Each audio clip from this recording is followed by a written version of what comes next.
ಮಾಡ್ತಾ ಇರೋವಂಥ ರೆಸಿಪಿ ಅವಲಕ್ಕಿ ಒಗ್ಗರಣೆ ಗೊತ್ತಿದೆ ಹೇಳಿದ್ದೀನಿ.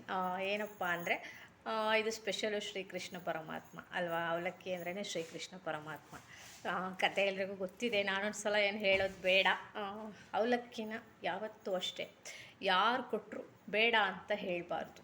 ಅವಲಕ್ಕಿಯಲ್ಲಿ ಅಷ್ಟು ಯಾರೇ ಕೊಟ್ಟರು ಅವಲಕ್ಕಿ ಬೇಡ ಅಂತ ಮಾತ್ರ ಯಾವುದೇ ಕಾರಣಕ್ಕೂ ಹೇಳಬಾರ್ದು. ನಮ್ಗೆ ಇಷ್ಟ ಇಲ್ಲ ಅಂದ್ರೂ ಒಂದೆರಡು ಕಾಳಷ್ಟು ಬಾಯಿಗೆ ಹಾಕ್ಕೊಂಡು ಅಷ್ಟೇ ಅವಲಕ್ಕಿನ ಬೇಡ ಅಂತ ಹೇಳಬಾರ್ದು.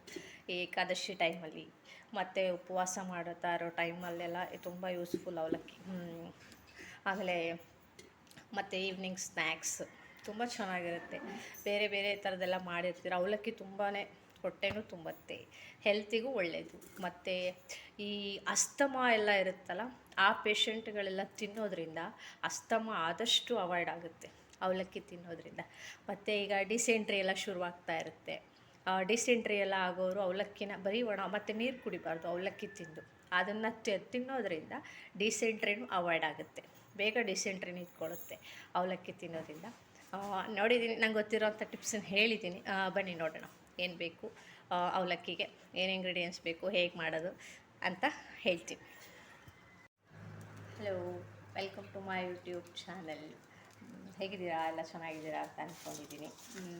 ಹಾಗೆ ನನ್ನ ಎಲ್ಲ ವೀಡಿಯೋಸ್ಗೂ ಸಬ್ಸ್ಕ್ರೈಬ್ ಮಾಡ್ತಾ ಇರೋರಿಗೆ ಮತ್ತು ವೀಕ್ಷಣೆ ಮಾಡ್ತಾ ಇರೋರಿಗೆ ಎಲ್ರಿಗೂ ತುಂಬ ಥ್ಯಾಂಕ್ ಯು ಸೋ ಮಚ್. ಹಾಗೆ ಇವತ್ತು ಒಂದು ರೆಸಿಪಿನ ತೋರಿಸ್ಬೇಕಂತ ಬಂದು. ತುಂಬ ಫಾಸ್ಟಾಗಿ ಆಗುತ್ತೆ, ತುಂಬ ಕ್ವಿಕ್ಕಾಗಿ ಮಾಡ್ಕೋಬೋದು. ಈವ್ನಿಂಗ್ ಸ್ನ್ಯಾಕ್ಸ್ ತುಂಬ ಚೆನ್ನಾಗಿರುತ್ತೆ. ಏನಪ್ಪ ಅಂದರೆ ಅವಲಕ್ಕಿ ಒಗ್ಗರಣೆ ಕಾಮನ್ ಆಗೆಲ್ಲ ಇರುತ್ತೆ, ಬಟ್ ಆದರೂ ನಾನು ಒಂದು ಸಲ ತೋರಿಸ್ತಾ ಇದ್ದೀನಿ, ನನ್ನ ಶೈಲಿಯಲ್ಲಿ ನಾನು ತೋರಿಸ್ತಾ ಇದ್ದೀನಿ. ನಿಮ್ಗೆ ಇಷ್ಟ ಆಗುತ್ತಾ ಇಲ್ವಾ ಗೊತ್ತಿಲ್ಲ. ನನಗೆ ಗೊತ್ತಿರೋದನ್ನು ನೋಡೋಣ, ಏನೇನು ಬೇಕು ಅಂತ ಹೇಳ್ತಾ ಹೋಗ್ತೀನಿ. ನೋಡಿ, ಇದು ಒಂದು ಅವಲಕ್ಕಿ, ಆಮೇಲೆ ಸ್ವಲ್ಪ ಕಾಯಿ ತುರಿ, ಆಮೇಲೆ ಸ್ವಲ್ಪ ಎಣ್ಣೆ, ಆಮೇಲೆ ಕರಿಬೇವಿನ ಸೊಪ್ಪು, ಮತ್ತು ಉದ್ದಿನಬೇಳೆ, ಮತ್ತು ಕಡಲೆಬೇಳೆ, ಮತ್ತು ಕಡಲೆಬೀಜ, ಮತ್ತು ಇದು ಸ್ವಲ್ಪ ಒಗ್ಗರಣೆಗೆ ಉಪ್ಪು ಮತ್ತು ಖಾರದ ಪುಡಿ, ಸಕ್ಕರೆ. ಈಗ ಫಸ್ಟು ಒಂದು ಪ್ಯಾನಿಗೆ ಎಣ್ಣೆ ಹಾಕೋಣ. ತುಂಬ ಬೇಡ, ಸ್ವಲ್ಪ ಎಣ್ಣೆ ಹಾಕಿಬಿಟ್ಟು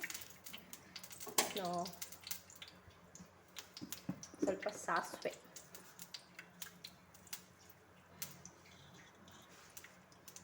ಸಾಸಿವೆನ ಹಾಕಿ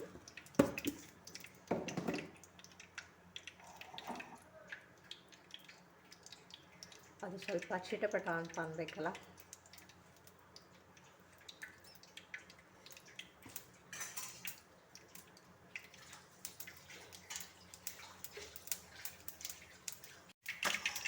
ಈಗ ಚಿಟಪಟ ಆಗ್ತಾ ಇದೆ.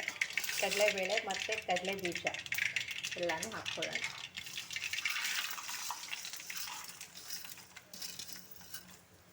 ಇಷ್ಟು ಹಾಕಿ ಸ್ವಲ್ಪ ಫ್ರೈ ಮಾಡಿ.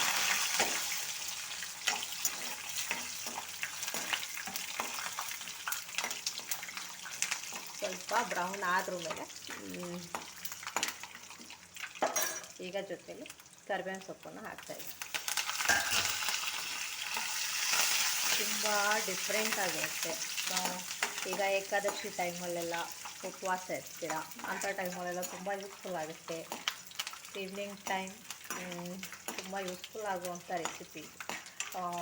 ಮತ್ತು ಶ್ರೀಕೃಷ್ಣ ಪರಮಾತ್ಮನ ತುಂಬ ಇಷ್ಟವಾದ ಅಡುಗೆ ಈ ರೆಸಿಪಿ.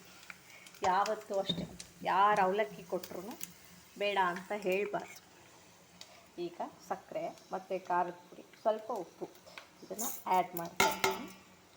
ಆಮೇಲೆ ಸ್ವಲ್ಪ ಕಾಯಿ ತುರಿ ಇದನ್ನು ಆ್ಯಡ್ ಮಾಡ್ತಾಯಿದ್ದೀನಿ. ಆಮೇಲೆ ಈಗ ಇದು ರೆಡಿ ಮಾಡ್ಕೊಂಡಿರ್ತೀವಲ್ಲ ಒಗ್ಗರಣೆ, ಇದನ್ನು ಹಾಕ್ತಾಯಿದ್ದೀನಿ. ಈಗ ಸ್ವಲ್ಪ ಒಗ್ಗರಣೆ ತಣ್ಣಗಾದ್ರ ಮೇಲೆ ಹಾಕ್ಕೊಳ್ಳಿ. ನೋಡಿ, ಈಗ ನೋಡಿ, ಇದನ್ನು ಕೈಯಲ್ಲಿ ಕಲಸಿದ್ರೇ ಚೆನ್ನಾಗಿರುತ್ತೆ, ತುಂಬ ಚೆನ್ನಾಗಿರುತ್ತೆ. ಟೇಸ್ಟ್ ಅಂತೂ ಹೇಳೋದೇ ಬೇಡ. ತುಂಬ ಈಸಿಯಾಗಿ ಮಾಡ್ಕೋಬೋದು, ಬೇಗ ಮಾಡ್ಕೋಬೋದು. ತುಂಬ ಟೇಸ್ಟಿಯಾಗೂ ಇರುತ್ತೆ. ತುಂಬ ಕ್ವಿಕ್ಕಾಗಿ ಆಗುವಂಥ ಅಡುಗೆ, ತುಂಬ ಸಿಂಪಲ್ಲಾಗಿರುತ್ತೆ. ಇದೇನು ಗೊತ್ತಿರೋದೇನೋ ಅಂತ ಅನಿಸುತ್ತೆ ನನಗೆ, ಬಟ್ ಆದರೂ ಒಂದು ಸಲ ನಾನೇನೋ ಮಾಡಬೇಕನ್ನಿಸ್ತು, ಮಾಡಿದ್ದೀನಿ ನೋಡಿ. ಸ್ವಲ್ಪ ಖಾರದ ಪುಡಿ ಕಡಿಮೆ ಅಂತ ಅನಿಸಿದರೆ ನಿಮಗೆ ಖಾರ ಮತ್ತು ಮೇಯ್ನು ಕಾಯಿ ತುರಿ ಮತ್ತು ಸಕ್ಕರೆ ಇದನ್ನು ಮರಿಬೇಕು ನೋಡಿ. ಈ ರೀತಿ ಟೇಸ್ಟ್ ಮಾತ್ರ ಅದು ಹೇಳೋದೇ ಬೇಡ. ಮೊಸರು ಹಾಕ್ಕೊಂಡು ತಿಂತಾಯಿದ್ರೆ ಮುಗೀತು ನೋಡಿ. ಇಷ್ಟು ಈಗ ಆಗಿದೆ, ಇಷ್ಟು. ಈಗ ಪ್ಲೇಟಿಗೆ ಸರ್ವ್ ಮಾಡ್ಕೊಳ್ಳೋಣ. ತುಂಬ ಸಿಂಪಲ್ಲಾಗಿ ಕ್ವಿಕ್ಕಾಗಿ ಮಾಡ್ಕೊಳ್ಳೋ ಅಂಥ ಅಡುಗೆ.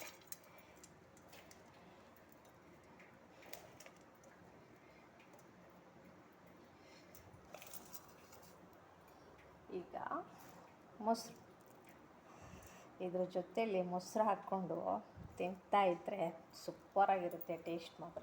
ನೋಡೋಣ, ನಾನು ಸ್ವಲ್ಪ ಟೇಸ್ಟ್ ಮಾಡ್ತೀನಿ.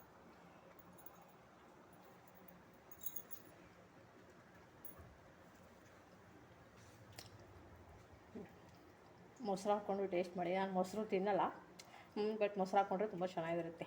ನಮ್ಮ ಮನೇಲೆಲ್ಲ ಮೊಸರು ಹಾಕ್ಕೊಂಡೇ ತಿನ್ನೋದು, ತುಂಬ ಇಷ್ಟಪಟ್ಟು ತಿಂತಾರೆ. ಒಂದು ಸಲ ಮಾಡಿ ನೋಡಿ.